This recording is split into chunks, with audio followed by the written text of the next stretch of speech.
地嘅時候咧，大家記住唔好吝嗇你哋嘅掌聲同埋歡呼聲啊，俾佢哋了解到我哋澳門嘅熱情，同埋感受到大家對佢哋嘅喜愛啊！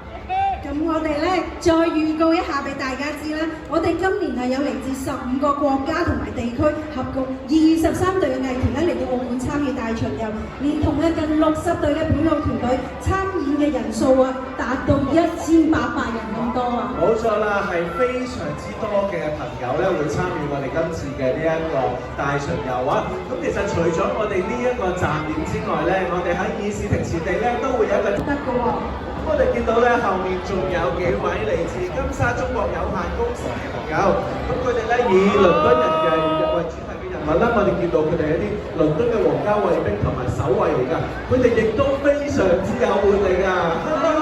跟住見到咧來自美高梅嘅 Leo 啊，Leo 咧係非常之熱情好動同埋樂於助人㗎，咁咧佢亦都好中意各式各樣嘅藝術同埋娛樂喎，每次咧都會融入人群當中，好快樂咁參與㗎。接住落嚟仲有銀河娛樂集團嘅小兔兔啊，佢咧亦都係展示咗咧一種咧天樂樂園嘅活力啦，同埋好中意水上活動㗎喎。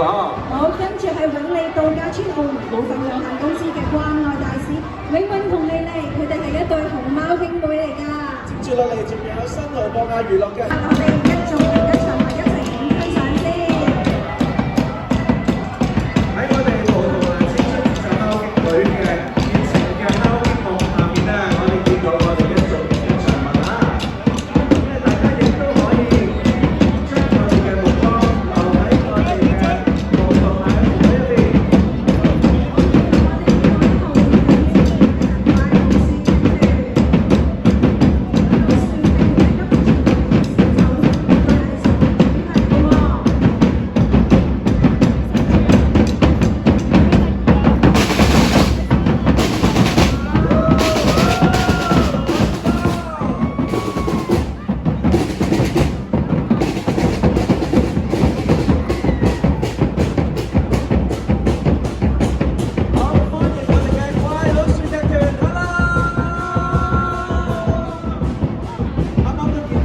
開場表現得係非常之有趣㗎。